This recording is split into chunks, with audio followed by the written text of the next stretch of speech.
नमस्कार साथियों, स्वागत है आप सबका हमारे चैनल पर। साथियों, एक बहुत ही बड़ा अपडेट आपके लिए लेकर आए हैं। साथियों, इतना तो हम सब जानते हैं कि पिछले कुछ सालों में भारत के अमेरिका के साथ संबंध बहुत ज़्यादा अच्छे हुए हैं। यहाँ तक कि भारत अपने क्रिटिकल और बहुत ही ज़्यादा महत्वपूर्ण हथियारों की जो खरीद है वो भी अमेरिका से कर रहा है। और यहाँ तक कि जो बहुत ज़्यादा अमेरिका के क्रिटिकल एग्रीमेंट है, कोमा कासा जैसे, उन सभी फाउंडेशनल एग्रीमेंट्स को भी भारत साइन कर चुका है उसके साथ।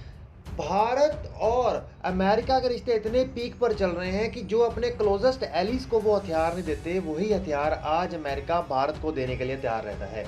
और भारत भी अपने रक्षा के क्षेत्र में किसी भी प्रकार का समझौता नहीं कर रहा। वो किसी भी हद में जाकर भारत अपने जो डिफेंस कैपेबिलिटीज है उसको बढ़ाता जा रहा है। इसी के चलते भारत MQ-9 ड्रोन जो अमेरिका से खरीदना चाहता था 30 की संख्या में, जिसमें कि वो 10-10-10 तीनों सेनाओं को दिए जाने वाले थे, जिसमें कि 20 स्काई गार्डियन और 10 सी गार्डियन ड्रोन्स को खरीदना चाहता था। ये $3 बिलियन की डील थी और अमेरिका किसी भी हालत में इसे मिस नहीं करना चाहता था। साथियों, जब ये डील की बात हुई थी तभी जो ट्रम्प शासन चल रहा था और उन्होंने कहा था कि अगर हम भारत को कोई ऐसा ड्रोन नहीं देंगे तो नियर फ्यूचर में वो ऐसा ड्रोन बना ही लेंगे, तो क्यों अपनी मार्केट को गंवाएं।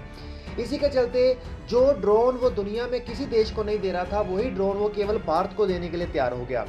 इसी के चलते अब क्योंकि हम जानते हैं कि भारत फिर एक हेरोन ड्रोन का समझौता करने जा रहा है, चार्ड हेरोन ड्रोन का इजराइल के साथ। और भारत के जो आर्मी के चीफ और प्रधानमंत्री मोदी जी ने भी अपनी कई सारी स्टेटमेंट्स में ड्रोन की कैपेबिलिटीज़ को और ड्रोन का कई सारे अजरबैजान से युद्धों में इस्तेमाल होना और उनकी कैपेबिलिटीज़ को बढ़ावा होना और उसकी वजह से जो सेना की शक्ति में इजाफा होने के ऊपर कई बार वो वार्ता कर चुके हैं। और वो कह चुके हैं कि भारत आने वाले समय में बहुत बड़े स्तर पर डिफेंस में ड्रोन फोर्स को तैयार करेगा। तो इसी के चलते अब अमेरिका किसी भी हालत में आने वाली एक बड़ी जो डील है वो भारत अमेरिका अपने हाथ से नहीं गंवाना चाहता, क्योंकि ये एक यही 30 ड्रोन की डील नहीं होगी, वो आने वाले समय में भारत और प्रोक्यूर करता रहेगा।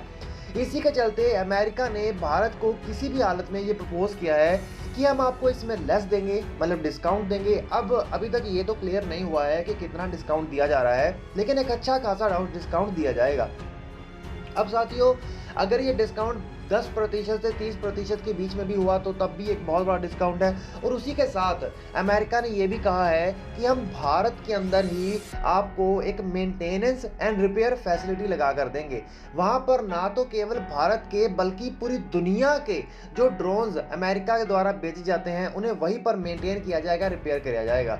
तो इससे भारत को बहुत बड़ा फायदा होगा। साथियों, मैं आप सबको एक बात बता दूं कि ऐसा कोई भी एस्टेब्लिशमेंट अगर भारत में होता है तो भारत के किसी न किसी निजी क्षेत्र या सार्वजनिक क्षेत्र की कंपनी के साथ टाई करके ही होता है, जिसमें भारत को टेक्नोलॉजी ट्रांसफर जैसे फायदे मिलते हैं। साथियों, किसी भी हथियार को दूसरे देश से खरीद लेना मात्र ही इनफ नहीं होता। उस हथियार का सालों साल तक इस्तेमाल करने के लिए सालों साल तक मेंटेनेंस करना पड़ता है और उसके बाद ऊपर भी अरबों डॉलर का खर्च आता है। और वो खर्च में भारत को यहाँ पर बहुत ज़्यादा फायदा होगा।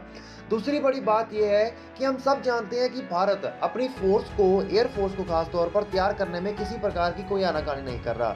चाहे वो दुनिया से रफाल जैसे फाइटर जेट खरीदने हो, चाहे वो अपने देश के अंदर तेजस, TET-BF, ORCA, एमका या फिर USCA जैसे मिनी बॉम्बर बनाने हो, इन सब में भारत बहुत तेजी से काम करने में लगा हुआ है। और हम सब जानते हैं कि भारत बहुत तेजी से जो टीमिंग सिस्टम है, कॉम्बैट टीमिंग सिस्टम, कैट्स जिसे कहकर पुकारा जाता है, दुनिया का आने वाला एयरफोर्स वॉरफेयर सिस्टम होगा, उसके ऊपर भारत बहुत तेजी से काम कर रहा है।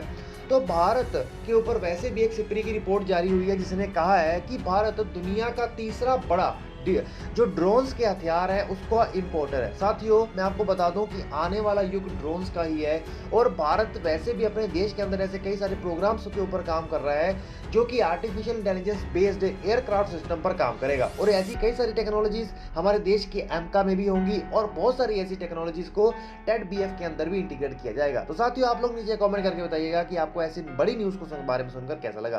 तो चैनल को सब्सक्राइब करिए, बेल आइकन दबाइए। Okay, bye bye.